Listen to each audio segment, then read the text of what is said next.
Here's a name I can say from the Eradicator.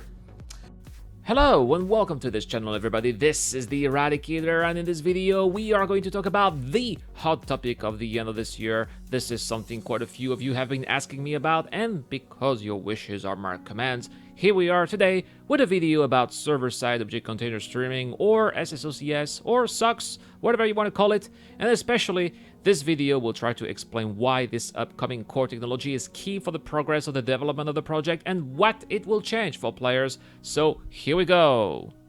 But first, I want to talk about the giveaways. This month, I have two giveaways worth about $200. First, I am giving away for all subscribers of the channel an Aurora Legionnaire game package that also includes Squadron 42, Star Citizen, and lifetime insurance. All you need to do to get a chance of winning is to subscribe to this channel and to comment to any videos posted this month. The winner will be announced during CitizenCon, but that's not all. I also have another giveaway. This time is Patreons only. This is a Loot and Scoop game package that includes a Drake Cutlass as well as a Drake Dragonfly. All you need to do to get a chance of winning is to be a Patreon subscriber. All the links are in the description down below, and any help is really appreciated for this channel, so go check it out if you are interested. Otherwise, if you want to support the channel, you can always hit that like button and hit that subscribe button. That is really helping a lot, and that would allow you to win an Aurora Legionnaire. The Loot and Scoop package is given away by the Matadors, by the way, so if you're interested in joining an organization that is a little bit on the other side of the law, if you see what I mean,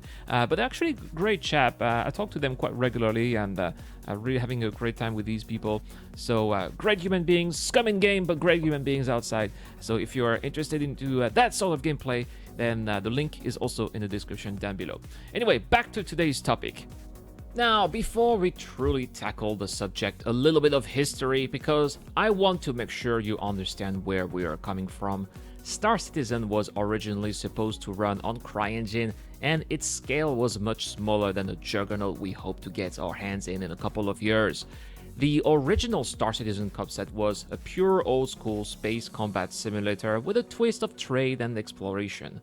There were no FPS combat, no procedurally generated planets, very basic landing zones, no atmospherical flight, the approach, entry, and landing was supposed to be on rail. That simple, basic vision of Star Citizen would have required some modification of the engine, but it was nothing unfeasible within the scope of a couple of years.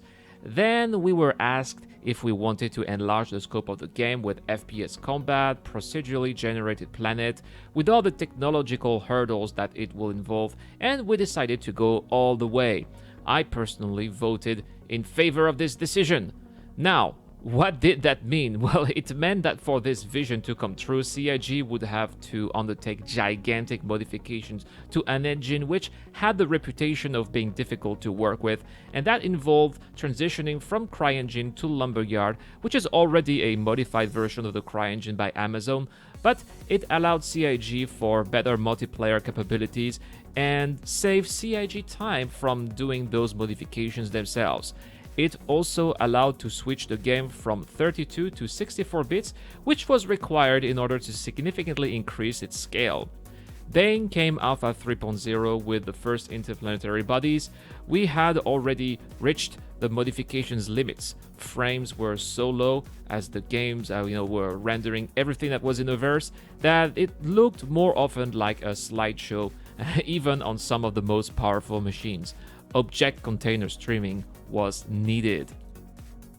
Object container streaming, or OCS, allows for the game on the player or client side to only load what the player is looking at. This, as you can imagine, allows for significant performance improvements and basically made the game playable from Alpha 3.3 onwards. However, client-side object container streaming is just half of the OCS puzzle, and up to now we are still stuck with a situation in which the entire verse is loaded onto each server, which at this stage completely saturates our servers, which explains why there is so much instability, broken or missing features, and delays. So, how is the game going to change with server-side object container streaming? Well, given how the technology not being ready yet is such a bottleneck, we can expect a lot of improvements, starting with the addition of significant content. Now, first, we need to talk a little bit about server-side object container streaming as well. So server-side object container streaming is basically the same as object container streaming, but on the server side. So it means that the server is only going to take under consideration what is being seen by players, and anything else that is not being used or seen by players is not going to be loaded onto the server as well. So this is the way that CIG did find to significantly reduce the stress on the different servers that are currently available for players to enjoy the game. So that is why server-side object container streaming is extremely important, because it is going to allow for extremely better performance regarding the whole PU. The first thing that SSOCS will allow is the addition of new planets and solar systems to explore. Chris Roberts made it very clear during this year's concierge event in Frankfurt that Microtech will be delayed if SSOCS is not ready by the end of this year, which would be unfortunate, of course, as a lot of people, including myself, are eagerly waiting for the icy planet to finally make its way into the game. The need for SSOCS is also the very reason why we can't have any of the simpler solar systems to make it into the game, such as, for example, Pyro or Nyx, simply because they can't even add a planet and its moons right now because the servers won't be able to handle it. So there is just no way that they would add any additional solar systems without it. Server-side object container streaming would also allow for additional levels of details. I don't know if you noticed, but textures in 3.7 don't look as nice as they used to in 3.6. The full rendering of objects like trees or rocks happen when you get much closer to them, and there is more haze in atmospheres too. These are, in my opinion, tricks pulled by the devs to lower the mass of what the servers have to handle in order to make way for the mere 15 caves that have been added in Alpha 3.7. Doing so won't be necessary anymore, and I expect the game to look far better once SSOCS is out. Server-side object container streaming would also mark the return of some of the locations that had been removed in order to allocate their resources to other features, and here I am talking about rest stops. I don't know if you noticed, but a couple of Lagrange points that used to have rest stops are now empty, and this was done to allow for the implementation of new content without having too much of an impact for players. The stations that were removed here were those that had the least traffic, such as, for example, Hurston L2. Yet, people were going there for delivery missions, and I can guarantee that they will return along with the other rest stops when Microtech makes its way into the verse, thanks to SSOCS. SSOCS will also allow Cloud Imperium to re-enable features that have been disabled up to now due to their impact on server performance. Let's talk about mission deliveries, for example. Have you ever wondered why almost every location in the verse had a desk with a clerk that is absolutely useless, especially since we have to put our boxes into drop boxes? Well, that's because in the past we used to give these boxes to those NPCs, and it often didn't work and occasionally crashed the servers if several people were using them simultaneously across the verse. Well, we should certainly expect them to be back into action, because that's how it's supposed to be. There is another feature that has been quickly disabled by CIG, but anyone who participated in the PTU of Alpha 3.5 might remember it, and here I am talking about NPC traffic at landing zones.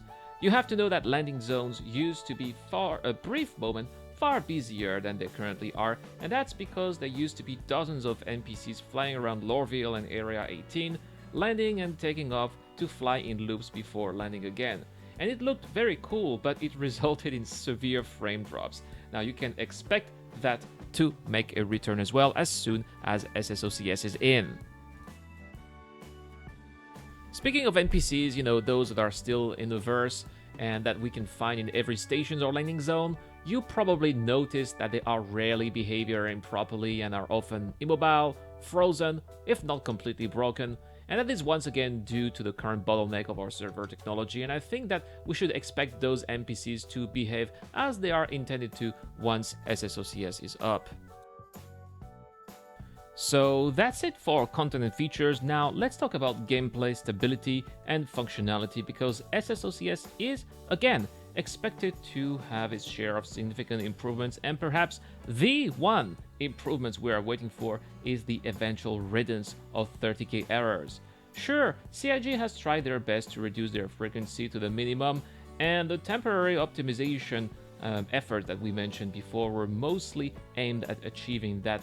But SSOCS will further reduce, if not eradicate, those pesky server errors that traders dread oh so much. Server-side object container streaming would not just positively impact traders, but pretty much every players in fact. Delivery men and women will get paid upon delivery, bounty hunters will be able to hunt down their targets, miners will be able to mine every valuable rock they find, etc, etc. Almost all of the broken gameplay we are experiencing now is due to server issues, and server-side object container streaming is no less expected to be the answer to those issues. With the implementation of server-side object container streaming, we should also expect less desynchronization issues. This is going to have a wide range of positive effects, such as players moving in a more believable way when you look at them, to ships no longer randomly exploding for no reason, just like our legs used to randomly break in the past. This is once again going to turn the game into a far more pleasant experience and will leave quite a few players less frustrated than the current one. Server-side object container streaming is also set to mark the start of some of the more significant persistence. Currently, the main reason for server wipes is because the latter tend to get their database corrupted quite easily due to current limitations. Because server-side object container streaming is expected to dramatically reduce the stress imposed on the servers, it is expected that databases will remain in good shape for a long period. This would allow us to keep our ships, equipment, upgrades, and of course all of our hard-earned alpha UEC. We should also see improved bed logouts. Currently, according to CIG, about 80% of bed logouts are successful, and so far my success rate in 3.7 is a perfect 100%. SSOCS is also expected to get that rate to all the players out there, and the same is expected for crash recoveries too. The aim being taking you back to exactly where you were at the moment your game crashed when you return. And finally, the last piece of the puzzle that SSOCS is expected to complete is subsumption. Now, what is subsumption? It is a system that is going to manage NPCs and allow the PU to become this living, breathing universe that we are all longing for. As mentioned earlier, the PU will be populated by about 90% of NPCs. Now, given the fact that there are over 2 million registered players as of now, that is absolutely a lot of NPCs to manage. So I'll let you guys imagine how it's going to be when Squadron 42 is out and all of those people who have been waiting for something concrete finally join. This is going to be a lot of NPCs indeed. And well, we are going to need some solid server technology to allow them to finally go by their business, just like actual players do. This is currently scheduled for 4.0 with the implementation of the NPC scheduler, and I think that this will completely revolutionize how Star Citizen will feel for players who play it on a regular basis. So there we have it, guys, what SSOCS will bring to the game. I think it is safe to say that its completion will represent a major milestone for the project, as it would allow the devs to pass multiple hurdles at once. It will be as big as 3.0 and 3.3, where I think, when these were released in terms of game-changing implementation, I mean, these patches were absolutely huge. And I think that server-side object container streaming will certainly bring Star Citizen and Squadron 42 one step closer to completion. Of course, the road ahead will still be quite long, with full persistence and server machines still being required before official release, but I do believe that far more players will find Star Citizen a far more enjoyable experience once server-side object container streaming is out. And that's all for this video, guys. Thank you so much for spending the time for watching this video. It was a pretty long one, and I apologize for this. Don't forget to hit that like button and that subscribe button, as it is really helping the channel a lot. And I'll see you guys for the next video. This is the Eradicator. I am signing out.